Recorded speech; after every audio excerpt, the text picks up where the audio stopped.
നമസ്കാരം.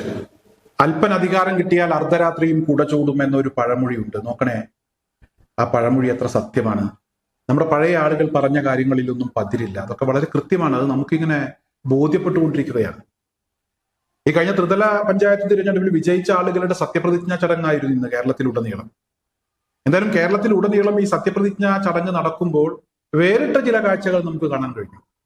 തിരുവനന്തപുരത്ത് സത്യപ്രതിജ്ഞാ ചടങ്ങ് നടക്കുമ്പോൾ അവിടെ ഏറ്റവും വലിയ ഒറ്റകക്ഷി BJP ആണ്. 50 സീറ്റുണ്ട്.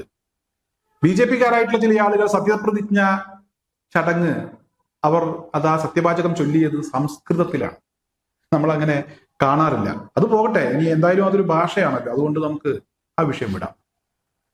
ഇവിടെ സത്യപ്രതിജ്ഞ ചടങ്ങൊക്കെ കഴിഞ്ഞ് ഇവർ RSSന്റെ ശാഖയിലൊക്കെ പാടുന്ന, അല്ലെങ്കിൽ RSSന്റെ ആഘോഷങ്ങളിൽ പാടുന്ന ഗണഗീതം പാടി. അതും പോട്ടെ, എന്തെങ്കിലും ആകട്ടെ, അവരുടെ വഴിക്ക് അവർ പാടുകയോ അല്ലെങ്കിൽ ചൊല്ലുകയോ ചെയ്യുക, എന്ത് വേണമെങ്കിലും ചെയ്യട്ടെ. 2 ദിവസം മുമ്പ് നടന്ന കാര്യം എന്താണ്? പാലക്കാട് ഏറ്റവും വലിയ ഒറ്റകക്ഷി BJP ആണ്. അവിടെ ഒരു പാവപ്പെട്ട മനുഷ്യനെ തല്ലിക്കൊന്നു. എന്തായാലും ഈ വിഷയവുമായി ബന്ധപ്പെട്ട് വീഡിയോ ചെയ്ത സമയത്തൊക്കെ ബംഗ്ലാദേശിൽ ഒരു ഹൈന്ദവ സഹോദരനെ ഇതുപോലെ ആൾക്കൂട്ടം കൊലപ്പെടുത്തി ഈ നമ്മുടെ ഈ കൊച്ചു കേരളത്തിൽ ഈ പാലക്കാട് ഏത് വിഭാഗത്തിൽപ്പെട്ട ആളെയാണ് ഇവിടുത്തെ സംഘപരിവാർ സംഘടനകളുടെ ആളുകൾ തല്ലിക്കൊന്നത്? 14ഓളം ആളുകൾ ഈ കേസിൽ ഉൾപ്പെട്ടിട്ടുണ്ട് എന്ന വിവരങ്ങളാണ് ഇപ്പോൾ പുറത്തു വരുന്നത്. 5 പേർ ഇതിനോടകം അറസ്റ്റിലായിട്ടുണ്ട്. ഇതിൽ 4 പേർ BJP RSS സംഘടനയുമായി ബന്ധമുള്ള ആളുകളാണ്. ബാക്കിയുള്ള 10ഓളം ആളുകൾ അവരും ഏറെക്കുറെ BJPക്കാരാണ്. പലരും പേടിച്ച് നാടുവിട്ടു എന്ന വിവരമാണ് ഇപ്പോൾ പുറത്തു വരുന്നത്.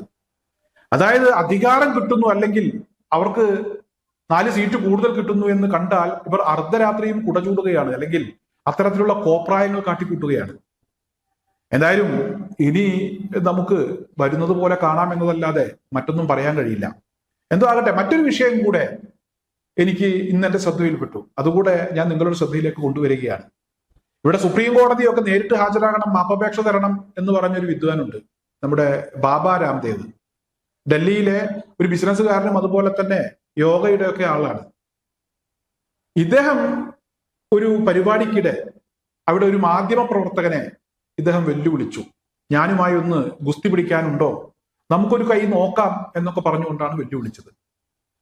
എന്തായാലും ഈ കക്ഷി ആളറിയാതെ വെല്ലുവിളിച്ചതാണ്. സത്യത്തില് ആളറിയുമായിരുന്നെങ്കിൽ അദ്ദേഹം ഈ പണിക്ക് നിൽക്കില്ലായിരുന്നു.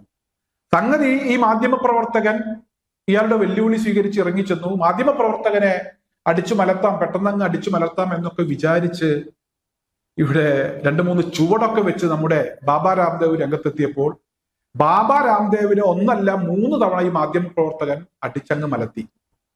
ഇയാൾ കെട്ടിമറിഞ്ഞു വീണു. അവസാനം ഇയാൾക്ക് മനസ്സിലായി ഇനി നിക്കക്കള്ളിയില്ല, സംഗതി താണം കെട്ടു, പരാജയപ്പെട്ടു എന്ന് മനസ്സിലായപ്പോൾ മെല്ലെ അവിടെ നിന്നും എഴുന്നേറ്റ് ഈ കക്ഷിയോട് ചിരിച്ച് ഞാൻ പരാജയപ്പെട്ടു എന്ന് പറഞ്ഞ് മാധ്യമ പ്രവർത്തകന്റെ കയ്യും പൊക്കി പിടിച്ച് ഇദ്ദേഹമാണ് വിജയി എന്നൊക്കെ പറഞ്ഞ് ഈ നാണംകെട്ട ചിരിയുണ്ടല്ലോ, സൈക്കിളിൽ നിന്നൊക്കെ വീണാൽ ചില ആളുകൾ അങ്ങനെ ചിരിക്കും, പല്ലൊന്നും പോയിട്ടില്ല എന്ന് കാണിക്കുന്നതിന് വേണ്ടിയാണ്.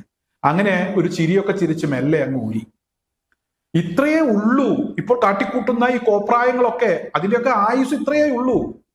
എന്തിനാണ് ഇവരിതൊക്കെ കാട്ടിക്കൂട്ടുന്നത്? എന്തിനാണ് ഈ ഗണഗീതം പാടുന്നത്? ചില ആളുകൾ ശരണം വിളിക്കുന്നുണ്ട്. ഞാനിതൊന്നും മോശമല്ല എന്നല്ല പറയുന്നത്. നമ്മുടെ രാജ്യത്ത്, അല്ലെങ്കിൽ നമ്മുടെ ഈ കൊച്ചു കേരളത്തിൽ സത്യപ്രതിജ്ഞാ ചടങ്ങൊക്കെ നടക്കുമ്പോൾ അതിൻ്റെതായ ചില രീതികളുണ്ട്.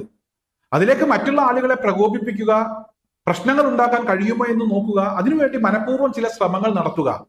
ഇതിനൊക്കെ പറയുന്നത് ഈ അറിയിച്ചത് വീട് കിട്ടാത്ത അല്പന്റെ ദാക്ഷ്യം, അല്ലെങ്കിൽ അല്പൻ അധികാരം കിട്ടി അർദ്ധരാത്രിയും കുട ചൂടുന്നു എന്നൊക്കെ തന്നെയാണ് ഇതിനൊക്കെ നമുക്ക് വിശേഷിപ്പിക്കാൻ കഴിയുകയുള്ളൂ. എന്തായാലും ഈ ബാബ രാംദേവിന്റെ അവസ്ഥ ഞാൻ പറഞ്ഞല്ലോ, അത്രയേ ഉള്ളൂ. ഈ സംഘപരിവാർ സംഘടനകൾ എന്ന് പറഞ്ഞാൽ ആരടാ എന്ന് ചോദിച്ചാൽ ഇവർ അവിടെ വെച്ച് ഈ പരിപാടികളൊക്കെ അവസാനിപ്പിക്കും. ഇപ്പോൾ തന്നെ പാലക്കാട് ബംഗ്ലാദേശിയാണെന്നൊക്കെ പറഞ്ഞൊരു മനുഷ്യനെ ഇവർ കൂട്ടം കൂടി അങ്ങ് കൊന്നു കളഞ്ഞിട്ട് ഇവന്മാരെ ഒന്നിനെയും ഇപ്പോൾ കാണുന്നില്ല. ഇവരൊക്കെ ഏത് വഴിക്കാണ് മുങ്ങിയത്? ഓടിയ വഴിയിൽ പുല്ല് പോലും മുളക്കാത്തൊരവസ്ഥയാണ് എന്നാണ് ഇപ്പോൾ അറിയാൻ കഴിയുന്നത്.